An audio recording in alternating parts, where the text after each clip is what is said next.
Dalla redazione de Il Dolomiti sono Marta Manzoni e questo è Da Quassù, il podcast settimanale che parla di montagne e terre alte a 360 gradi.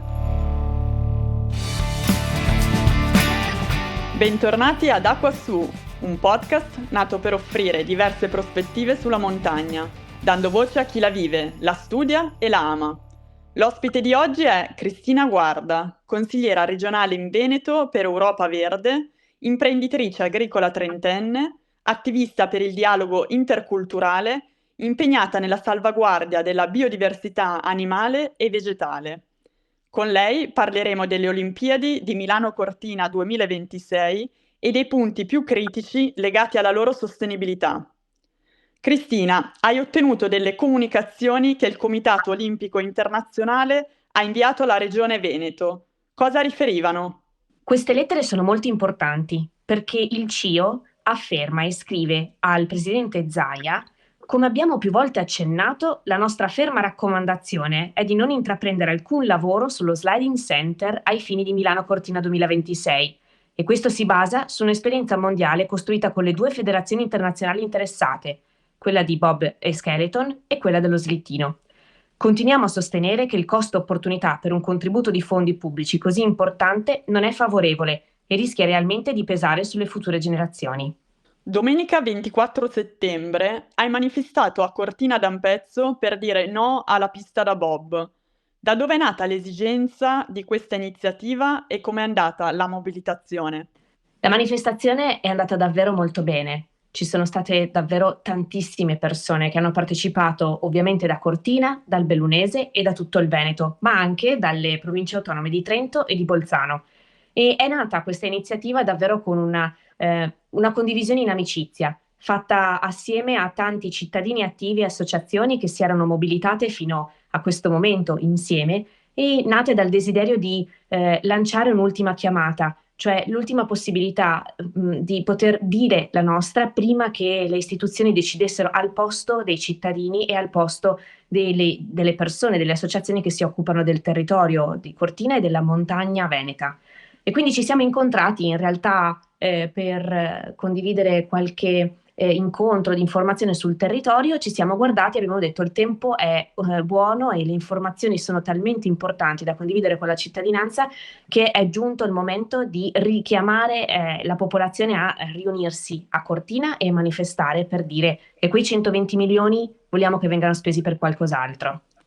I costi per le Olimpiadi stanno infatti lievitando. Per costruire la pista da bob di Cortina si è passati dai 50 milioni di euro previsti a 120. L'utilizzo della pista di Innsbruck ne costerebbe invece 12, farebbe risparmiare alle casse pubbliche più di 120 milioni e sarebbe a impatto zero per il nostro paese, mentre l'attuale progetto prevede di eliminare circa 500 larici e stravolgere l'intero crinale di una montagna. Eppure, né la Fondazione Milano Cortina 2026 né Simico, la società Infrastrutture Milano Cortina, si dichiarano disponibili a considerare questa alternativa, ambientalmente ed economicamente più sostenibile.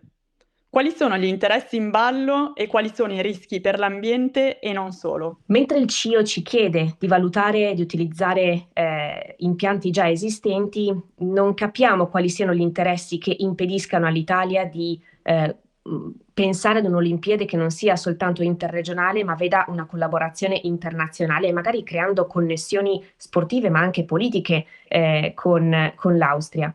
Ehm, Oggettivamente parlando, l'impianto di Cortina ha un impatto ambientale molto molto insostenibile, sia per quanto riguarda il consumo di acqua, si parla di 22 milioni di litri, che per quanto riguarda il taglio di quasi 3 ettari di un lariceto che ha più di 150 anni.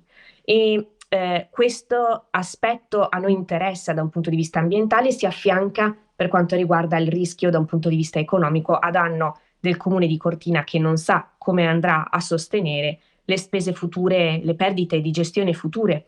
Pensate che Innsbruck stessa ha ammesso che all'anno perde 500.000 euro e quindi la città di Innsbruck deve tirare fuori 500.000 euro per coprire le spese che appunto normalmente un impianto a pieno regime non riesce a sostenere. Ecco perché noi riteniamo che non ci sia la necessità di costruire una nuova pista, ma che sia opportuno spendere il 10% per andare a fare l'evento a Innsbruck, noleggiando la pista e pagando anche tutti quei servizi che sono necessari per l'organizzazione dell'evento, compresi all'interno di quei 12,4 milioni di euro che Innsbruck ha proposto all'Italia, senza però ancora ricevere alcuna risposta. Quindi ora la difficoltà è quella di superare l'orgoglio politico che il presidente Zaia ha più volte ribadito in questi giorni essere prioritario rispetto all'utilizzo evidentemente responsabile delle risorse per le emergenze di oggi, emergenze che non sono soltanto sanitarie o energetiche ed economiche, ma anche ambientali, specie nelle zone montane. Oltre alla pista da bob, quali sono gli altri aspetti più delicati legati alla sostenibilità delle Olimpiadi di Milano Cortina? Accanto alla pista da bob ci sono molti progetti che hanno dei grandi punti interrogativi in termini di sostenibilità economica e in termini di sostenibilità ambientale. Uno tra tutti è quello del villaggio olimpico, un villaggio del valore di 40 milioni di euro che dovrà spendere la Regione del Veneto per realizzare in realtà una struttura che sarà una struttura usa e getta, fatta di container che dicono appunto dopo verranno rimossi dall'area, che tra l'altro è un'area a Fiames che sta praticamente nel greto di un fiume, per cui da un punto di vista ambientale è anche piuttosto discutibile. Io credo che questo interesse sia legato a progetti futuri, magari progetti per la realizzazione di tunnel o altre opere infrastrutturali che ha previsto la Regione del Veneto e che invece non vengono a vantaggio della comunità. Appunto, spendere 40 milioni per un'opera usa e getta non vale nulla rispetto a spendere 40 milioni per recuperare un edificio abbandonato come proposto dalla provincia di Belluno, ossia per esempio l'ex colonia Eni.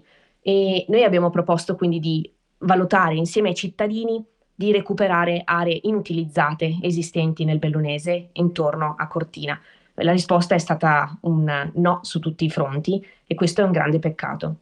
Se la pista da bob non venisse realizzata a Cortina, tra l'altro, la Regione del Veneto spenderebbe 15 milioni in meno per la costruzione del villaggio olimpico e quindi ricordiamoci che sono tutte opere che hanno un impatto economico e poi anche sociale davvero notevole. Accanto al villaggio olimpico, l'altra problematica che riguarda per esempio il Veneto è la variante di Cortina con la creazione di una strada, quando invece come cittadini avevamo proposto che si puntasse sul trasporto più sostenibile, sulla riattivazione per esempio di tracciati ferroviari con l'implementazione del trasporto pubblico locale, che per esempio a Belluno sta davvero soffrendo tantissimo. Infatti proprio in questi giorni ci sono le manifestazioni di amministratori locali, cittadini, studenti e lavoratori che si vedono continuamente cancellate le corse anche soltanto per andare a scuola negli orari di punta. Quali sono i principi di sostenibilità indicati nell'Agenda Olimpica 2020? I principi di sostenibilità sono prevalentemente tre: la sostenibilità ambientale, la sostenibilità economica e poi in realtà una sostenibilità sociale. Questa significa condivisione insieme con i territori. Hai detto, riferendoti alla Fondazione Milano Cortina 2026, che avevano promesso una Olimpiade all'insegna della sostenibilità e della partecipazione, e invece promuovono cementificazione, consumo di suolo e distruzione dell'ecosistema montano, e tagliano fuori la voce di cittadini e ampezzani. A tuo avviso, quali promesse non sono state rispettate? Dal mio punto di vista, tutte e tre non sono state rispettate. In questo caso, in particolar modo, per quanto riguarda la sostenibilità ambientale, non si è fatta alcuna valutazione di impatto ambientale ben condivisa con i territori. E questo a causa dei ritardi, nel caso Veneto, di responsabilità della Regione del Veneto, che dal 2018 al 2021 non aveva ancora iniziato tutti gli studi necessari per dare numeri, dati e analisi per la fattibilità della pista da bob e anche delle altre opere. E quindi questo ha causato il commissariamento, per esempio, appunto della pista da bob, impedendo la partecipazione reale dei cittadini ai processi decisionali e alle valutazioni di impatto ambientale. Inoltre non è stata fatta una valutazione ambientale strategica complessiva del progetto delle Olimpiadi, cosa che invece era stata richiesta anche dal CIO. e al contempo ovviamente la sostenibilità economica è evidente che non viene rispettata ed è evidente sulla base appunto dell'esempio della pista da bob per eccellenza, quindi con costi di 124 milioni di euro per la costruzione e la previsione di una perdita di gestione annuale di almeno 500 mila euro, e contemporaneamente non viene neanche rispettato il principio della sostenibilità sociale e della condivisione con i cittadini.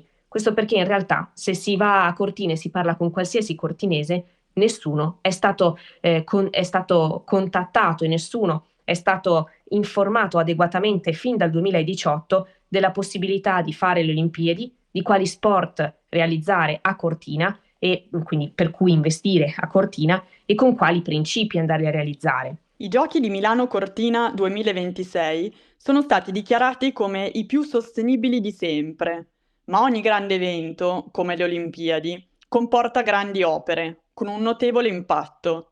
È possibile immaginare delle Olimpiadi davvero sostenibili? Credo che per quanto riguarda le Olimpiadi invernali si debba fare un ragionamento complessivo, si debba fare un ragionamento sulla dove farle e quindi dove l'inverno è davvero capace di essere un inverno adeguato alle aspettative degli atleti e dei partecipanti alle Olimpiadi invernali.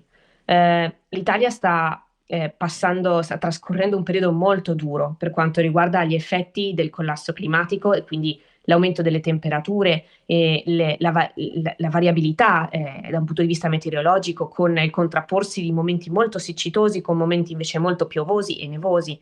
Per questo motivo ritengo che non sia più pensabile realizzare in paesi che non sono adeguati alle aspettative di un'Olimpiade invernale, realizzare questi grandi eventi. Si punti su altro e in questi territori dove la montagna in particolar modo soffre non soltanto la marginalità dovuta anche a una disattenzione politica, con l'assenza di politiche pubbliche reali per il rilancio della montagna, al di là delle consuete attività legate per esempio alla neve e alle attività invernali. Ecco che se investissimo i nostri fondi, per esempio i 5 miliardi che sono stati destinati per le Olimpiadi in Italia per adesso, in progetti di rilancio della qualità dei servizi sociali, della qualità dei servizi sanitari, della qualità delle politiche abitative e della qualità di opportunità economiche, di sostegno per le opportunità economiche alternative per la montagna, ecco che probabilmente faremo un regalo molto più grande a chi abita quei territori.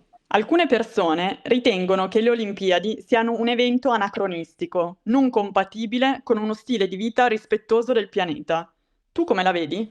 Credo che le Olimpiadi siano un evento molto importante per il messaggio di unità e di fratellanza che comunque cercano di rilanciare con le manifestazioni e con le attività connesse.